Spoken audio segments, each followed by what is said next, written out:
अस्सलाम वालेकुम। उम्मीद है कि आप लोग ठीक ठाक होंगे, खैरियत से होंगे। तो आज मैं बना रही बहुत ही टेस्टी, बहुत ही मज़ेदार प्याज कीमा, जिसकी रेसिपी इतनी इजी, इतनी आसान है कि आप झटपट बना लें। जब भी आपके घर में कोई मेहमान आए तो ये रेसिपी ट्राई करें। बहुत मज़े की, बहुत टेस्टी और बहुत ही आसान है।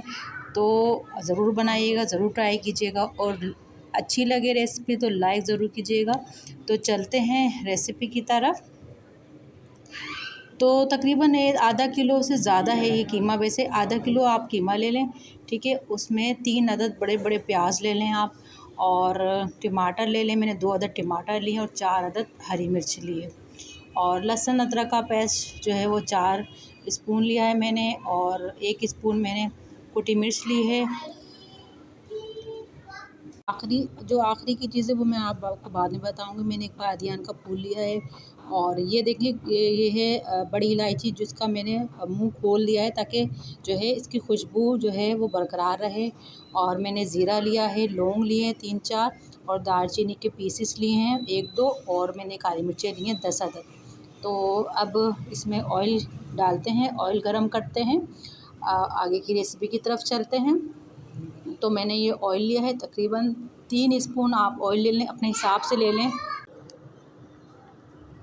तो ऑयल जो है वो गरम हो चुका है, इसमें मैंने जो है कीमा ऐड कर दिया है।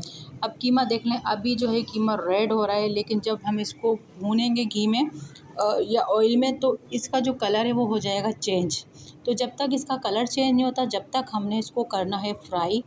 और चमचा हमने मुस्तकिल चलाना है ताकि जहाँ जहाँ से रह जाए वहाँ से भी फ्राई हो जाए, और जो हमारा जो कीमा है वो अच्छे तरीके से फ्राई हो जाए, इसका कलर चेंज हो जाए। तो ये देखें कलर इसका तो है चेंज हो गया है। अब आप भी सोच रहे होंगे ये छोटा छोटा मैंने क्या काट के इसमें डाला है, तो इसमें मैं बता देती हूँ। और अब वो मैं बताना भूल गई थी, लेकिन अब मैं बता रही हूँ। ये है पपीता, जो कि मैं जल्दी गलने के लिए इसमें पीसेस करके ऐड कर दिया ताकि ये कीमा है जल्दी गल जाए।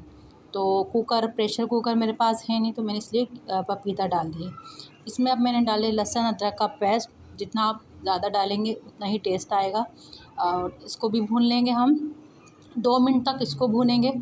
और इसको भी लहसुन अदरक जब तक ऑयल में अच्छा सा भून ना जाए, खुशबू ना आ जाए, जब तक आपने इसको फ्राई करना अच्छा सा।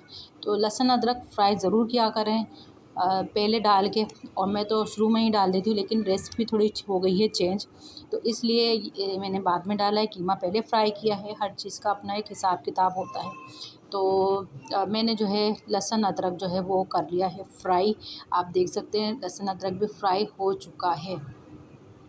तो अब इसमें मैंने जो गरम मसाला है वो आपने ऐड कर दिए। बादियान का फूल आपने ज़रूर ऐड करना, बहुत बहुत प्यारी खुशबू होती है। और पाकिस्तान में ये जो बादियान का फूल होता है वो बहुत ही कम यूज़ होता है, बिरयानी में बस रह गया है वो।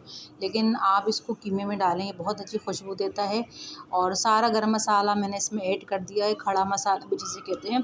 अब जो है मैंने इसमें ऐड कर दिए हैं टमाटर और हरी मिर्चें। अब हरी मिर्चें और टमाटर मैं इसमें डाल चुकी हूँ। कुटी मिर्च 1 स्पून मैंने डाली है। आप हस्बे ज़रूरत, हस्बे ज़ायक़ा आप डाल सकते हैं, जितनी आप मिर्चें खाते हों, और या टेस्ट के हिसाब से आप मिर्च ले सकते हैं। क्योंकि मिर्च कुछ लोग बहुत कम खाते हैं, कुछ लोग ज़्यादा खाते हैं। मैं बस नॉर्मल खाती हूँ, बहुत ज़्यादा नहीं खाती। और क्योंकि बच्ची का साथ है, तो ज़्यादा जिनके बच्चे होते हैं वो कम ही मिर्चें खाते हैं। तो मेरी रेसिपी बहुत स्पाइसी नहीं होती कि बच्चे ना खा सकें। ऐसी रेसिपी होती है कि बच्चे भी आराम से खा लें। तो ये देखें मैंने जो है गलने के लिए छोड़ दिया था, और कैप लगा दिया था मैंने। तो ये देखें टमाटर हमारे गल चुके हैं, और ऑयल भी इसका ऊपर आने लगा है। तो ये समझ लें रेडी हो चुका है, ठीक है। अब हमने एंड में क्या करना, एंड में हमने प्याज इसमें ऐड करनी है। तो प्याज अगर आप रिंग वाली काट सकते हो तो वेल एंड गुड, और अगर आप ऐसे काट सकते हैं जैसे मैंने काटी है, तो इस तरह काट लें, कटिंग कर लें इसकी। तो अब हमने जो प्याज है वो थोड़ी बहुत फ्राई करनी है इसमें। कच्ची प्याज हमने बिल्कुल नहीं रखना कि बहुत ज़्यादा कच्ची लगे और किसी को टेस्ट ना आए। तो हमने प्याज को करना है फ्राई। तो ये देखें फ्राई हो गई है। और जो है अब एंड में जो चीज़ हमने डालनी है खुशबू के लिए डालनी है, वो हमने डालनी है भुना हुआ ज़ीरा। ज़ीरे को भून लें और पीस लें, उसको ग्राइंड कर लें और फिर वो हमने एंड में डालना है। अब हम इसको प्याज गलने के लिए थोड़ा रख देंगे, थोड़ी सी प्याज है वो सॉफ़्ट हो जाए, मतलब सॉफ़्ट करने के लिए रखेंगे हम इसको। तो जनाब ये जो है प्याज देखें सॉफ़्ट हो गई है और डिश होगी, ये रेसिपी जो रेडी हो गई है। और वीडियो अच्छी लगे तो लाइक कीजिएगा और शेयर कीजिएगा, और अगर मेरे चैनल पे न्यू हैं, जो मैं हर बार कहती हूँ, चैनल को कीजिएगा सब्सक्राइब। और वो अपना बहुत ज़्यादा ख़याल रखिएगा, दुआ में याद रखिएगा और रेसिपी को स्टेप बाय स्टेप फॉलो कीजिएगा। बहुत मज़े की रेसिपी बनेगी और सबको पसंद आएगी, आपकी बहुत तारीफ़ होगी। अपना बहुत ज़्यादा ख़याल रखिएगा। और अब आपसे चाहती हूँ इजाज़त। नेक्स्ट रेसिपी में, अच्छी रेसिपी में आपके साथ होंगी, और जब तक के लिए अल्लाह हाफ़िज़।